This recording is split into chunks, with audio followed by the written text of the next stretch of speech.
Bon, comme vous savez, nous on allait voter hier tranquillement, hein, en bon citoyen. On est rentré et ils ont commencé la proclamation des résultats. Et à notre grande surprise, on a entendu le camp adverse déjà fêter sa victoire. Bon, on n'est pas surpris du tout parce que ce scénario, on l'attendait déjà, puisque c'était prévisible. On sait très bien ce qui se passe dans la sous-région depuis quelque temps, donc nous étions un peu préparés à cela. Mais bon, on ne pouvait pas imaginer que M. Selou allait aller aussi loin et surtout être voilà, celui qui s'est quand même battu pendant 10 ans, hein, qui a pas mal de fois empêché quand même cet état de fonctionner comme cela se devait. Donc voilà. Après, s'il n'avait pas confiance en nos institutions et à la CENI, on se demande bien pourquoi il est allé aux élections. Mais on se rend compte réellement qu'aujourd'hui, il avait une pensée derrière la tête et qu'il avait un plan à mettre en place et c'est surtout ça.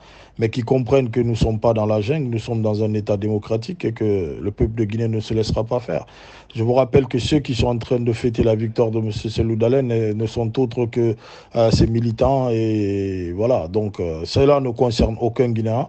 Ah, nous avons Kaloum, nous avons Matoto, nous avons Dixie, nous avons Ratoma. Et si on ne fait M. Selou Dalen qu'à Ratoma, cela veut tout dire. Et donc je pense que les choses sont claires. Nous sommes des républicains. Si on avait perdu, on n'aurait pas eu de problème à le reconnaître, mais sauf que le Guinéen lambda a voté pour le professeur Alpha Condé. Et pour votre gouvernement d'ailleurs, il y a quelques mois, Seloudal a demandé à ses électeurs, à ses militants de ne pas aller se faire recenser, et puisqu'ils n'allaient pas aller aux élections législatives ni aux présidentielles. Donc voilà. Le RPG et son président Alpha Condé sont suffisamment vainqueurs. Donc le président Alpha Condé vient avec un taux de plus de 58%. Donc je pense il n'est même pas question de parler de second tour.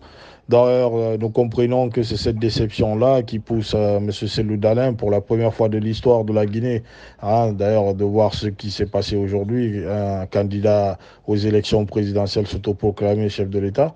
Donc, je pense aujourd'hui il veut apporter une certaine instabilité dans notre pays.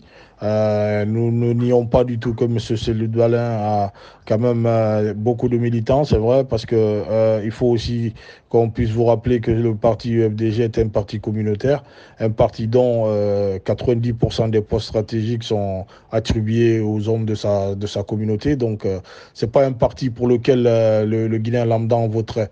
Donc, peu importe, aujourd'hui, ils veulent faire passer la chose pour l'alternance et tout, etc. Mais nous préférons encore la continuité que dans ce genre d'alternance parce que nous savons qu'il n'y en aura pas. Voilà, un chef de parti politique qui n'a pas cherché à s'intégrer dans notre pays, qui ne parle aucune autre langue que la sienne, hein, aucun autre dialecte que le poulard. Donc nous, on veut un président qui comprend tous les Guinéens, qui puisse s'exprimer et comprendre ce que tous les Guinéens disent, pas forcément ceux qui parlent sa langue. Donc je pense aujourd'hui que les Guinéens en sont conscients. Donc ce n'est pas une question d'ethnocentrisme ou quoi que ce soit, c'est une question que déjà il manque beaucoup d'éducation politique et civique aux militants de l'UFDG, nous le savons tous. C'est des gens qui passent tout leur temps à insulter, à faire du n'importe quoi, à brûler les pneus, à tout ça. Donc je pense que ces gens-là n'aspirent confiance en personne et n'encouragent personne à voter pour eux, si ce n'est leur communauté. Donc je pense qu'il n'y a pas que la communauté Peul en Guinée, et cette communauté seule ne peut pas élire un chef de l'État. Donc je pense que M. Selou Dalein est dans une spirale, dans une hallucination incroyable. Donc, je pense que nous prions Allah de Subhanahu wa Ta'ala de faire en sorte qu'il retrouve ses esprits et qu'il redescende sur terre. Bien sûr. Vous savez, aujourd'hui, la politique en Guinée est quelque chose de très suivi. Il y a eu une grande influence lors de ces élections. Donc, les Guinéens sont sortis massivement pour voter. Et je pense qu'aujourd'hui, si M. Selou Dalein avait remporté les élections, toute la Guinée serait en ébullition. Donc, attendez que les vrais résultats tombent. Vous verrez réellement qui est le président de la Guinée. Donc, pour l'instant, nous, on observe. On est plus amusé que tout parce que nous pensons que le monsieur, il perd la tête, excusez-moi du terme, mais bon, à ce niveau-là, que quelqu'un aille s'autoproclamer et qu'il laisse non seulement également la CENI, où il a quand même signé des engagements, le respect des institutions et des lois, hein, qu'il passe lui-même s'autoproclamer. Je pense que déjà, c'est un manque de respect à la population guinéenne, c'est un manque de respect à nos institutions et autres. Donc, je pense que nous attendons les vrais verdicts tombés des urnes et proclamés par la CENI, qui est quand même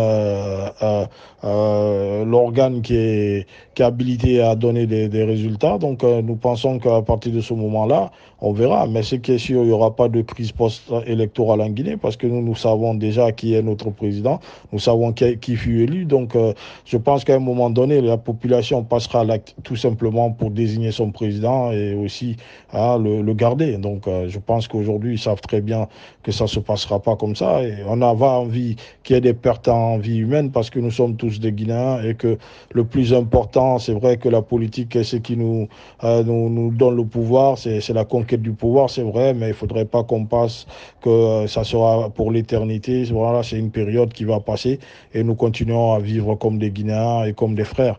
Donc, je m'en vais dire que j'espère que la paix régnera en Guinée et que ceux qui sont agités comprendront que la Guinée passe au-dessus de tout et que voilà, donc mieux vaut la préserver que de la brûler. Je vous remercie.